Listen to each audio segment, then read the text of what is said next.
back to my channel. So today is one of the last few videos in my mini solved series for the month of November, but I do want to let you know that these videos are going to continue.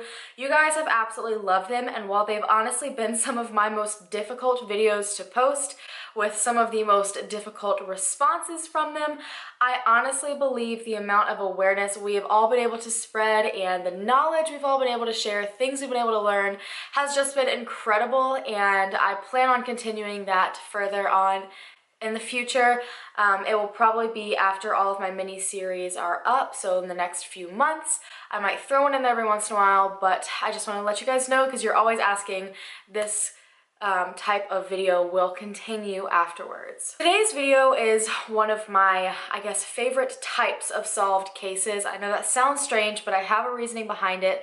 I love when technology advances. I'm a huge lover of science and technology and watching it morph into something that benefits someone, whether it just be on a daily basis or in cases like this, which is a cold case that had been going on for almost 18 years, and that is the case of Jessica Keene. She was a 15-year-old girl from Columbus, Ohio. She was such a great girl. She was an honor student. She was a cheerleader. Everyone absolutely loved her. She really wanted to grow up and become a singer or an actress, but she also had a huge passion for animals and did plan on hopefully going to college for zoology. Her life was going great, and then she hit those really trying teenage years and met an 18-year-old boy named Sean Thomas, and this is when her life kind of started going downhill a little bit. Her grades started slipping. She decided to quit being a cheerleader, and she started having a lot of troubles at home. Her and her mother got into a ton of arguments. They really started butting heads. Her parents did not want her to be dating Sean. It was this huge chaos that was just unraveling their home life. So on March 4th, 1991, they both decided that she would be put into a home for young, struggling girls. Jessica's mother and Jessica were both under the impression that she was trying to get better. She had just been going through a little rough patch in her life, and since they'd been getting in so many fights and really couldn't stand being around each other, and it was just seeming to worsen their situation than better it, they figured this little bit of separation and working with counselors could potentially benefit the both of them, which would benefit in turn their relationship. However, on March 15th, just a day before she was supposed to go home, she ended up missing. She had gotten into an argument with her boyfriend on the phone. It was a pretty bad argument, one that ended up ending their relationship. After this phone call, she told one of her friends that she was in this home with that she was going to go to the mall, and she headed off to the bus stop. Now, one of the girls in the home claims to have seen her at this bus stop between 6 and 6:30 p.m. on that same day. Usually in homes like this, they do little check-ins in the morning and at night just to make sure everyone's there when they wake up in the morning and everyone's there when they go to bed. It's just to benefit everyone and for everyone's safety.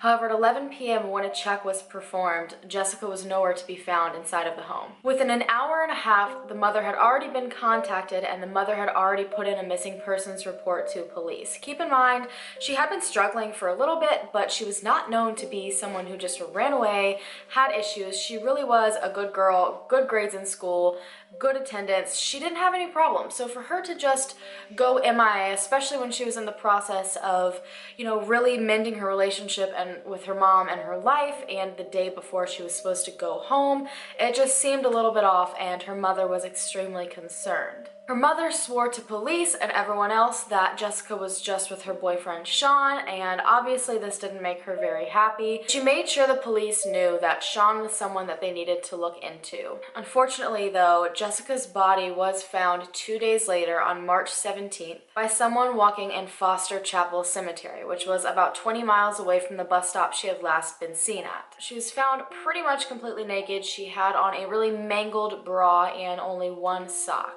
Police immediately knew she had been abducted and tried to run away based on the very small bits of evidence that they found. They found her other sock in the entrance of the cemetery, and there seemed to be footprints, running footprints, with imprints of the socks. It looked like the sock had fallen off while she was running. And then also behind a tombstone fairly close to where her body was found, they saw knee impressions indicating that she had been crouching down, hiding. There was also a little bit of mud on the fence indicating that she had climbed it in order to get into the cemetery. When an autopsy was performed, there was no drugs, no alcohol, nothing questionable in her system. They did confirm that she was hit by one extremely massive blow to the forehead, and they also found that she had been sexually assaulted. From that, they concluded that she had probably been held hostage essentially for about 6 hours and sexually assaulted repeatedly right after being taken from the bus stop. They believed that she had escaped her attacker one way or another and had been running pretty much naked down the road trying to escape this person. They think that she jumped over the fence into the cemetery, not knowing exactly that it was a cemetery, but she did see it as her best option at the time to escape whoever was coming after her. That's why her sock was found there, that's why they found the mud all over the fence, and that's why it was very obvious that she was running. I think that she crouched down behind a headstone in hopes of not being seen, and apparently there was a farmhouse relatively close to the cemetery, and they think she probably saw a light on and was hoping that was her answer to safety, so she quickly turned around hoping to run and instead ran directly into a pole, which unfortunately knocked her back and out of breath. And clearly that's going to disorient someone, so they think that gave the attacker enough time to catch up to her and hit her with some object, which they highly believe to be a headstone that they found nearby that had been cracked into and was covered in her blood. Due to the phone call and the obvious distress from Jessica's mother, they immediately zoned in to her boyfriend, Sean. However, when they finally got in contact with him, they realized that he wasn't even in Ohio at the time of her death. Him and a couple of friends had actually gone on a trip to Florida. So when they got back, they were all questioned, Sean and every single one of his friends. They then performed a DNA test to see if the DNA that was taken from Jessica matched him, and after no matches were made and they were able to confirm that Sean was not in the area, they were able to completely put him out of the equation as well as all of his friends. Police were extremely upset with this because they felt like this was the answer to the murder. They felt like this was the person who did it. The mother had obvious disgust for the boy. She really didn't like him in any way, shape, or form. Since he came into the picture, Jessica's grades started slipping, her relationships with everyone started slipping, and then based on the phone call and their breakup, they really thought it was possible that he was the one who could have done it, and instead they had wasted over an entire week trying to get in touch with him and rule him out, which then basically left their entire case cold. Crime Stoppers Anonymous and police went in together and put up a $3,000 reward, and they really hoped this would bring someone forward to give them any possible information, yet absolutely no leads came from it. And as time went, they kept adding more money to it. It kept growing and growing, slowly but surely. $5,000, still nothing. Police admitted that this whole entire case scared them. She was plucked up out of nowhere. There was zero evidence pretty much left behind. It was a brutal murder. They were worried they would solve Jessica's case as the result of another attack. So they were worried that this was going to be an ongoing thing where girls would just keep being attacked. And that is a terrifying conclusion to come to. Police kept her file within arm's reach, really hoping that eventually they'd be able to open that case up and solve it. They tried to compare other cases from around the time, any case in general in the local area or in the surrounding states, anything that was even remotely similar to Jessica's case, they tried to bring in and compare. There were actually quite a few instances where they thought there was a case that could have been committed by the same person. But ultimately, years and years passed by and nothing was found. Hundreds of really small tips kept pouring in over the years, yet still it led to absolutely no answers. And then something absolutely huge happened. On March 17th, 17 years exactly to the day that Jessica's body had been found, the sheriff that had been endlessly searching into Jessica's case for answers received a phone call. The superintendent of the Ohio Bureau of Criminal Identification had a hit on the DNA that had been taken from Jessica after they found her body. The DNA matched to Marvin Lee Smith Jr., who was a 51-year-old ex-con. He had served 9 years in prison for rape, kidnapping, and robbery against 2 other Columbus females, and he was actually out on bond at the time that Jessica was kidnapped and murdered. He eventually was convicted of both of those prior crimes and put into jail, and interestingly enough, while he was in jail, laws changed. A law came about that would require felons of criminal violence to submit their DNA into a state database. Someone from Ohio decided to resubmit the DNA samples from Jessica's case into the database since everything had changed, and at 17 years later, they finally had a hit. By March 28th, 2008, Smith was arrested in Burlington, North Carolina, which is uncomfortably close for me. That is where he had moved to after being freed from the other charges in 2000. They finally got some answers as to what happened with Jessica that night. Smith had abducted her and sexually assaulted her. Once they got close to the cemetery, she somehow managed to free herself from the car and take off running. So police had pretty much nailed down the story perfectly. She hit the fence post just like what was suspected, and it gave Smith enough time to gain on her. He was obviously out on bond for doing the exact same thing to 2 other women, and I'm sure he did not want to add a third to that, so in order to keep himself clean, he decided to hit her with a headstone, and this headstone was 70 pounds, and he ripped it from the ground and hit her one direct blow on the forehead so hard that it cracked the headstone in half. He ended up confessing to absolutely everything. He told him in great detail what had happened that night. He had basically escaped this because of a law that wasn't in place yet. It just took our laws and our technology years of catching up in order to nail him as the official killer. At first, they really were worried he wasn't going to confess, and it was going to be really hard because all they were going off of was a DNA sample from her sexual assault. That doesn't necessarily link him exactly to the murder.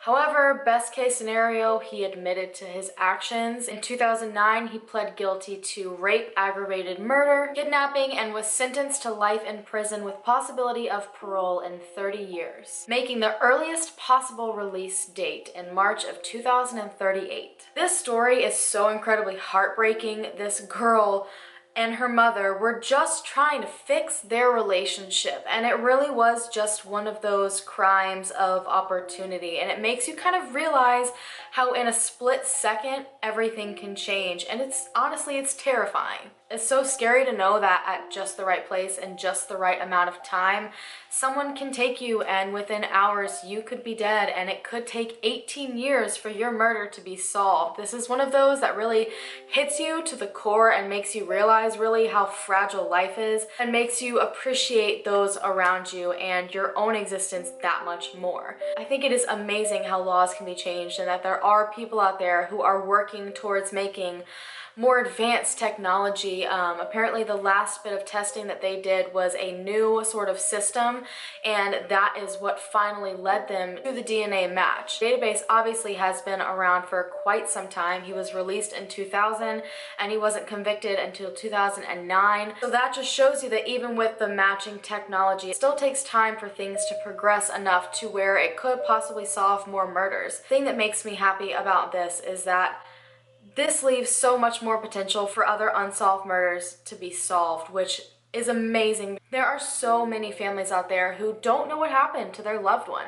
They know that they were murdered, but they have zero answers as to why and who did it. And you know, knowing that someone has just been roaming the streets that so brutally murdered someone so long ago, that sends goosebumps down my spine. This man had been living so close to me, like under 2 hours away from me, and I find that petrifying. It's like I've always said, don't give up, never give up. Things will progress, technology will advance. I feel like eventually answers will usually always come. It's just people putting the effort behind it to make sure that people aren't forgotten. I can only imagine what the mother felt like knowing that the last few times she had been with her daughter, you know, they had just been arguing and disagreeing over things and not had the best relationship. So the lesson that I really want you guys to take from this video today is that life is fragile, and I'm even guilty of,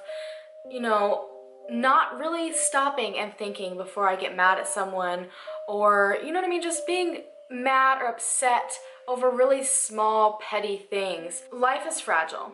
life is short, and while you're here, live every day to the fullest. Love the people around you. Tell them that you love them. Do the things that you love and make you happy. You know, all the small, dumb things in the world these days that people get mad over and like will spend hours, you know, stressing over. And once again, I am just as guilty of this. It is so irrelevant in the scheme of things, and I would much rather I spend my time and you spend your time happy and doing meaningful things and loving people and caring for people and doing what makes you happy. We're all guilty of it. We all do it. We all start dumb, irrelevant fights. We all stay angry about things that don't matter for very long, and it's just not worth it. It's just not worth leaving this earth on a bad note. It's really not. So that's the lesson I really hope you guys get from this video. I hope you guys enjoyed it. Please don't forget to hit that thumbs up button and check out all of my social media sites that I have listed down below. Hit that subscribe button to become a member of the family, and I will see you guys in my next video. Bye.